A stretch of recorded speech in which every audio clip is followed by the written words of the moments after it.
Assalamualaikum warahmatullahi ta'ala wabarakatuh. Bismillahirrahmanirrahim. Alhamdulillahi rabbil alamin. Wassalatu wassalamu ala sayyidina Muhammadin wa ala alihi wa sahbihi ajma'in.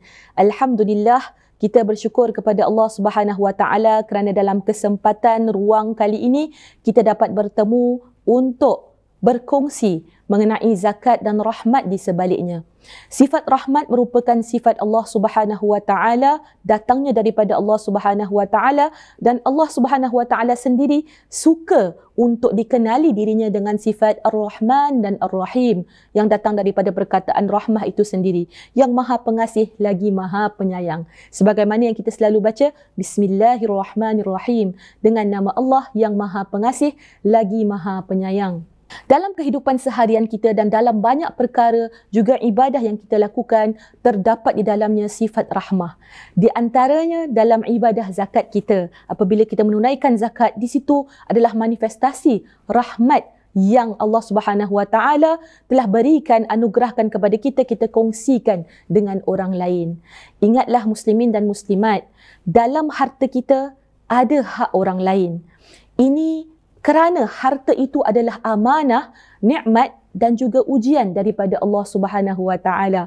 Amanah bagi kita, ujian bagi kita, kerana adakah kita akan makan harta itu sendiri hanya untuk kegunaan kita dan ahli keluarga kita sahaja, ataupun kita sanggup untuk mengorbankan, untuk mengeluarkan sedikit daripada harta kita sebahagiannya untuk orang yang memerlukan. Di dalam harta kita ada hak orang lain, sebagaimana di dalam firman Allah Subhanahu wa taala dalam surah Az-Zariyat ayat 19 yang berbunyi, A'udzu billahi minasyaitonir rajim. Wa fi amwalihim haqqul lis-sa'ili wal mahrum. Sadaqallahul azim. Yang bermaksud, dan di dalam harta-harta mereka sebahagiannya mereka memperuntukkan untuk orang yang meminta dan juga orang susah yang tidak meminta. Jadi ada dua lah kategori di situ. Ada yang meminta dan ada yang susah juga tetapi tidak meminta. Begitu yang dimaksudkan oleh para ulama, sebahagiannya mengatakan itulah zakat yang Allah Subhanahu wa taala telah fardukan, telah wajibkan kepada kita. Di dalam harta kita itu ada hak orang lain. Dan muslimin muslimat di Singapura ini, alhamdulillah, kita lihat banyak cara untuk kita mengeluarkan zakat, untuk membayar zakat itu mudah sangat di negara kita ini. Alhamdulillah.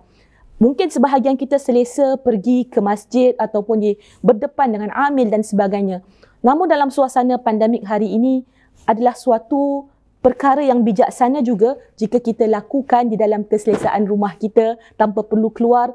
Kita boleh pergi ke portal zakat di websitenya, iaitu www.zakat.sg. Senang sahaja, dan di situ kita boleh membayar atau menunaikan zakat kita melalui cara PayNow ataupun debit card, kad debit kita. Dan juga bagi mereka yang suka pergi ke mesin AXS, boleh juga dilakukan kerana ia berada di merata Singapura. Masya Allah, muslimat muslimin, nikmat Allah yang Allah berikan kepada kita, mudah untuk kita menunaikan zakat tanpa perlu keluar daripada rumah dan hanya klik-klik sahaja, tekan-tekan saja, alhamdulillah zakat kita telah sampai. Apa pun cara, baik secara berhadapan dengan amil mahupun secara digital, secara dalam talian, secara online, semuanya insya-Allah mendapat keberkatan dan diterima oleh Allah Subhanahu wa taala. Itu yang penting. Ya, keberkatan ini pelbagai muslimin dan muslimat sekalian. Kita lihat keberkatan ni boleh dalam bentuk Allah bersihkan harta kita, sebab kita tak tahu dalam harta kita ni mungkin ada sumber-sumber yang kurang elok dan sebagainya. Ya, itu satu pembersihan. Zakat ni membersihkan harta kita daripada segala yang kotor. Kemudian ia juga menambahkan lagi keberkatan kepada harta kita. Berkat ni dia tak semestinya mesti tambah-tambah, harta tu mesti banyak kan.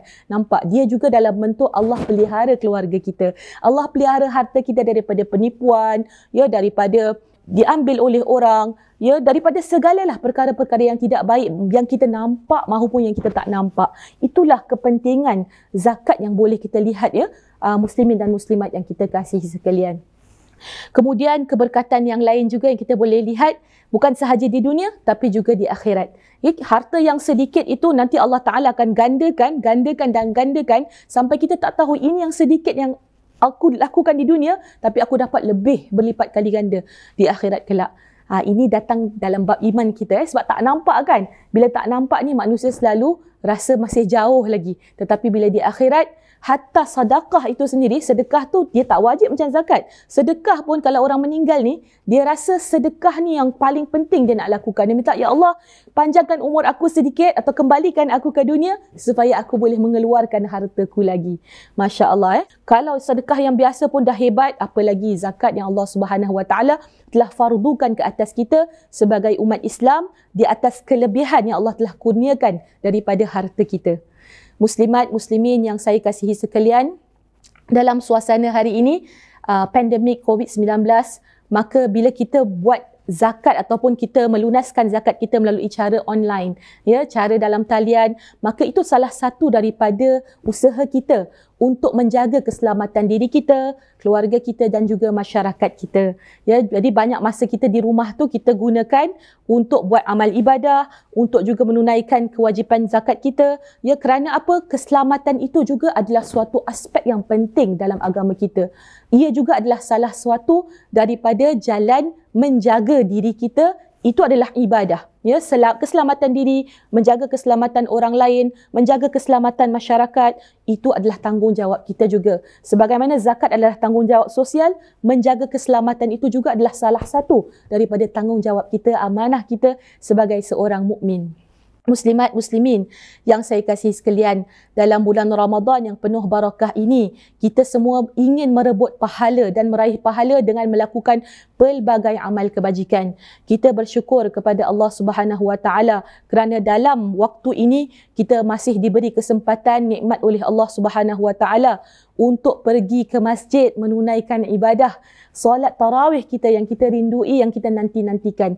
Alhamdulillah, walaupun dengan pelbagai peraturan keselamatan, tapi kita masih tetap dapat menunaikan ibadah kita dengan sempurna, dengan sebaiknya. Itu yang kita harapkan dan kita sama-sama inginkan. Begitu juga muslimat muslimin yang saya kasihi sekalian, kalau kita tidak ada kesempatan untuk berada di masjid untuk melakukan ibadah, di rumah juga kita masih dapat melakukannya, atau di mana yang kita berada dalam kemampuan kita. Ramadan ini hendaklah kita hidupkan bersama-sama dengan ahli keluarga kita. Dalam kita menjaga keselamatannya di rumah bersama dengan ahli keluarga, kita hidupkan rumah kita dengan suasana yang harum dengan ibadah. Seperti banyak membaca Al-Quran, berzikir, melakukan contohnya kita adakan tabung untuk bersedekah, ya, sama-sama sebagai ahli keluarga. Juga menunaikan solat jemaah. Kadang-kadang ibu-ibu yang ada anak tak dapat keluar daripada rumah, ya, kerana situasi dan sebagainya. Maka pada waktu itu, kita sebagai suami di rumah itu boleh sesekali pergi ke masjid, juga di rumah untuk bersama-sama dengan anak dan isteri solat berjemaah. Ya, ini suatu nikmat yang Allah Subhanahu Wa Taala berikan kepada kita bila kita dapat beribadah bersama dengan ahli keluarga kita dalam suasana yang selamat, dalam suasana yang selesa di dalam rumah kita maupun juga di rumah Allah Subhanahu Wa Taala. Di mana pun kita berada muslimin muslimat, dalam bulan Ramadan ini hendaklah kita meraih sebanyak mungkin amal ibadah dan menjauhkan diri kita daripada perbuatan maksiat, di mana puasa itu bukan hanya fizikal sahaja, tetapi ibadah puasa juga dia adalah bentuk amalan kerohanian, puasa daripada segala perkara yang keji dan mungkar, juga maksiat. Mudah-mudahan Allah Subhanahu Wa Taala menerima segala amalan kita dalam bulan yang mulia ini. Mudah-mudahan kita mendapat meraih Lailatul Qadar. Semoga zakat yang kita tunaikan, kita akan mendapat rahmat daripada Allah Subhanahu Wa Taala, keberkatannya jauh bukan sahaja di dunia, bahkan hingga ke akhirat. Mudah-mudahan Allah Subhanahu Wa Taala terima zakat kita baik secara fizikal maupun secara dalam talian, insya-Allah taala. Terima kasih kepada yang mendengar semua. Mudah-mudahan Allah Taala memberkati kita. Wabillahi taufiq wal hidayah. Wassalamualaikum warahmatullahi wabarakatuh.